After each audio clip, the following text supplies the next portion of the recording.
कराडच्या बुधवार पेठेतील गॅस स्फोटातील जखमी महिलेचा मृत्यू।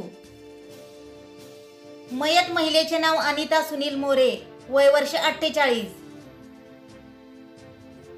याबाबत सविस्तर माहिती अशी की 17 जानेवारी 2024 रोजी बुधवार पेठेतील एका घरात गॅस गळती होऊन 6 जण जखमी झाले होते। यांच्यावरती कृष्णा हॉस्पिटल येथे उपचार सुरू होते। यातील जखमी महिला अनिता सुनील मोरे, वय वर्ष 48 यांचा उपचारादरम्यान मृत्यू झाला।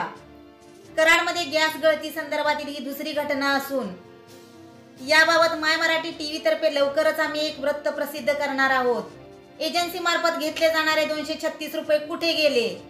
गॅस दुर्घटनेच्या नावावर ती 236 रुपये वसूल करून विम्याची हमी देणारी एजन्सी खरोखरच विमा देणार का?